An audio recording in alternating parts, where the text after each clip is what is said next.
I am looking very forward to post-election. Yeah. Because I think a lot of people are.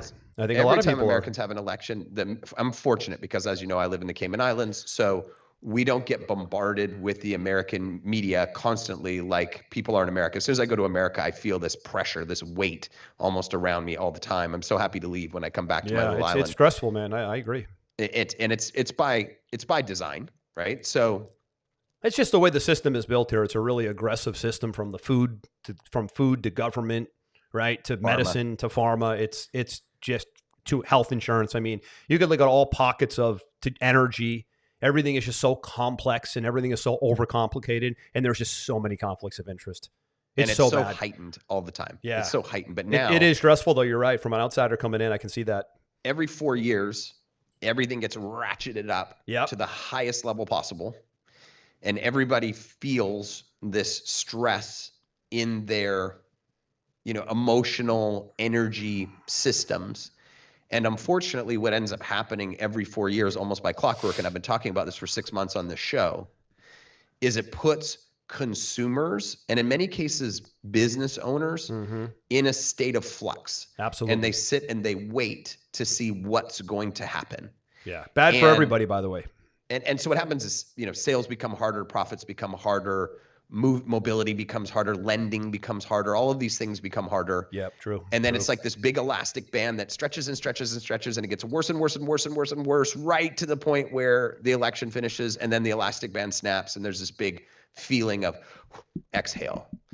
And I'm looking forward to that. It doesn't really matter who wins. And I know there's a lot of people. There's a lot of people that will say to me, well, of course it matters who wins. You're misunderstanding my point. Yeah. What I'm saying is it doesn't really matter who wins when you're looking at what I'm talking about, which is that to some degree, everybody's shoulders go down. Everybody at least knows who they're dealing with moving forward. And then they know how to plan accordingly. Yeah, and then they can start to plan accordingly. Which I think is a big thing. The clarity of planning is big.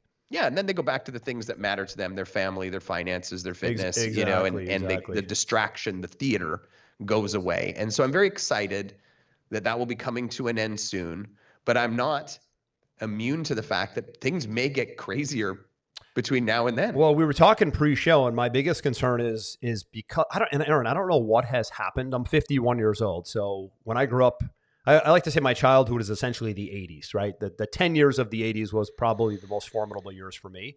And at that time, I think we had a combination of Reagan presidencies and everybody. So if you watch the VP debates, which I doubt you did earlier this week with Vance and Waltz, it was so respectful on both sides, and it was so classy on both sides that it brought me back to 80s America when Reagan was going against Dukakis or Carter was going against Bush. And everybody was so respectful, and the media was right down the middle. They would ask tough questions to both guys. There was no obvious taking side. So that happened on Tuesday, which was unbelievable to see.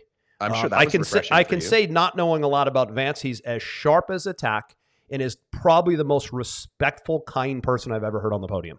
That's a big statement, by the way. What did you think of the other vice presidential candidate? I know Waltz is a clown. He's a goofball. I mean, he's nice. He's a nice guy. He was very respectful also.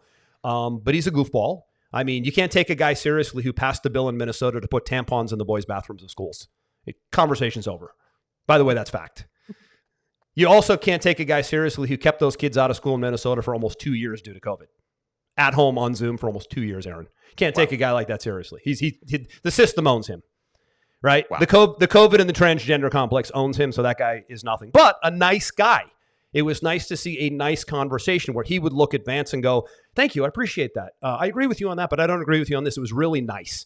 And I think America needed some nice, and they got it this week. But Vance, it was like Tom Brady playing against, I don't know, who's the kid that just came out of college earlier this year? That's Caleb Williams. Whoever. Just name a guy who was in college last year. Brady's 16 years in the league. It was like that. And Vance is young, and he owned them. It was pretty impressive. But the point I'm trying to make is that camaraderie was really good to see, right? That niceness was good to see. And my concern now is as we get to the election, we were talking about a mutual friend who mentioned this, and I feel the same way, and my point originally was when I was seeing voting in the 80s, we'd start at 8 in the morning and we'd end at 8 o'clock at night, and we'd have a candidate who won the election by midnight. Aaron, all of a sudden in the last 8 years, you've got people counting ballots for 2 weeks. You've got ties that don't make sense. Nobody knows who won Georgia or Wisconsin until December. So in Florida, where I live, where we run the tightest ship in America under DeSantis, as you know, I went to the election booth 2 years ago to re-vote for DeSantis.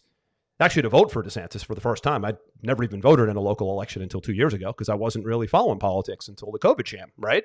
So I go vote for DeSantis, and everything's clean and smooth, paper vote, walk in, walk out, and we know who won by 7 o'clock that night. While the rest of the country, I shouldn't say all of them, but like it or hate it, typically blue Democrat states are rambling, trying to find votes, counting for weeks. They don't know who the candidate is, too close to call, people pissed, people picketing in the streets in Arizona, to name one state. And we're like, are we living in a different country down here? Because we just went to the ballot polls, we voted, they counted, and we had a winner at 8 p.m. I don't know how that doesn't happen anymore across the country. So my concern is we don't get to a winner, Aaron, on the night of the election. And if this drags into Christmas and goes into January, you're going to have social, civil turmoil. So to your point, I'm with you. I want it done. Everybody does. I want a decision. But the current administration and the people in power right now, they don't want anything to be smooth, and they want everything to be turmoil. Just look at the border and look at the wars around the world. Do you think the election's going to run smooth? Look at the invasion at the border. Look at the world on fire, and look at the financial situation of our debt. And you think for a minute we're going to have some show up on the 5th?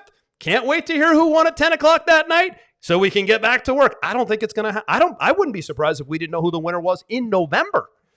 So that's terrifying. Which to your point, I love what you said because I'm with you. We talk about it all the time.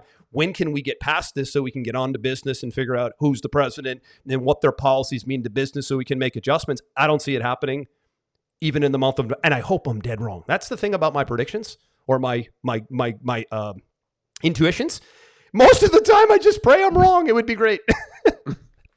So I hope I'm wrong, buddy. I guess we're going to have to wait and see.